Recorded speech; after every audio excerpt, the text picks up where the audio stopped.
So hello everyone, Jan Slopes here coming to you from AMP 2025 in Chicago, and I'm here with Jill Sommerset.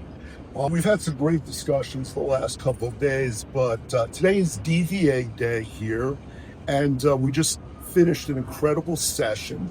And what I thought would be really noteworthy is to have Jill talk to us a little bit about DVA, but real important is what every RVT should know about the diagnostic criteria and some of the key imaging points about evaluating patients with DVA. Well, thank you, Jan. It's been so nice to see you here at AMP, and it's been a phenomenal conference so far. And DVA Day is really exciting because we get all of these thought leaders together and we learn, and this is how we advance our field.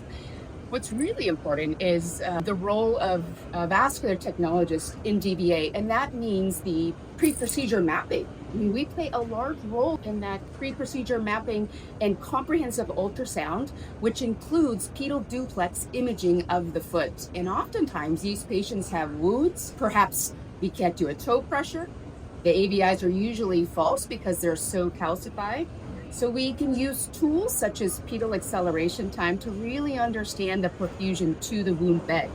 And what I actually want to talk to you about is from a vascular technologist's perspective. Once you understand the patient's comorbidities, they're diabetic, because they have renal failure, we expect the disease to be infrapopliteal or inframalleolar. When you see this disease pattern, do you think it is the technologist should be able to think enough about a patient's status to then map the pedal venous anatomy to be preemptive to say, hey, the lateral plantar vein is 3 millimeters and it is healthy, giving the physician information that they need to perhaps do a DVA in the future, maybe not right away, but we can help lay all of that foundational information at the onset of the duplex ultrasound.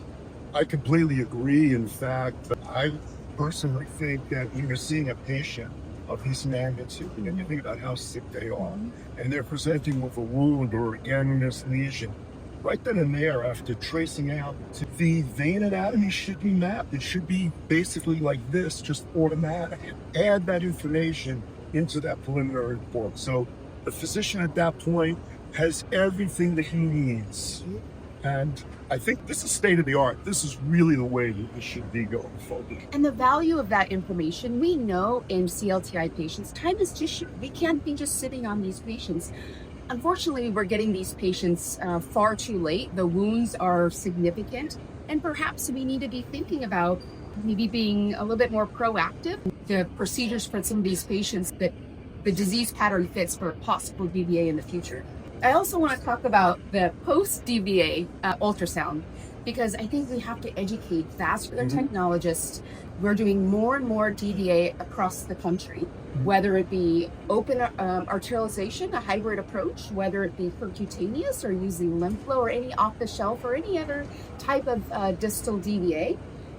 The vascular technologist needs to be educated because the surveillance of these patients that had an arterialization is using ultrasound. So what are your take-home points for the RVT doing that post-evaluation? Well, my take-home point is for the physician and the vascular lab is they have to collaborate 100%. Well, let's say they have that collaboration. Yeah. Let's say that's there.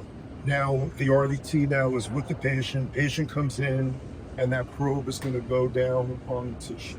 So where are they starting? Where are they? What are the couple of points that they need to define each and every time? So for the post-op duplex ultrasound, we're of course going to scan the entire limb, but the most valuable information is actually popliteal, the inflow artery supplying the arterialization. We're going to look across the anastomosis. Yes, we want to know patency, we want to know flow volume, but in this afternoon session, I'm going to talk about the use of venous pedal acceleration time in understanding if a patient's venous arterialization is mature. This is a new test. It's called pedal venous maturation.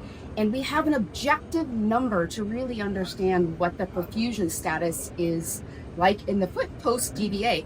And we cannot abandon the arterial tree. Therefore, we're going to look at the arterial PAT to the glue bed. And when we put all of these information, these metrics together, it really could help in the decision making for the physician. So I think the future is really bright for ultrasound. Would you agree? I agree. Yeah. So can we expect another patent between you and Miguel based on this very soon? Yes, I hope so. This is very exciting. Great. Thank you so much, Jeff, for being here. Thanks, AMP, for a great DVA day, and we have some exciting sessions. And I have to say, I'm blown away by the exceptional talks, the speakers, and what H&P and AMP has put together for this year. It's absolutely been phenomenal.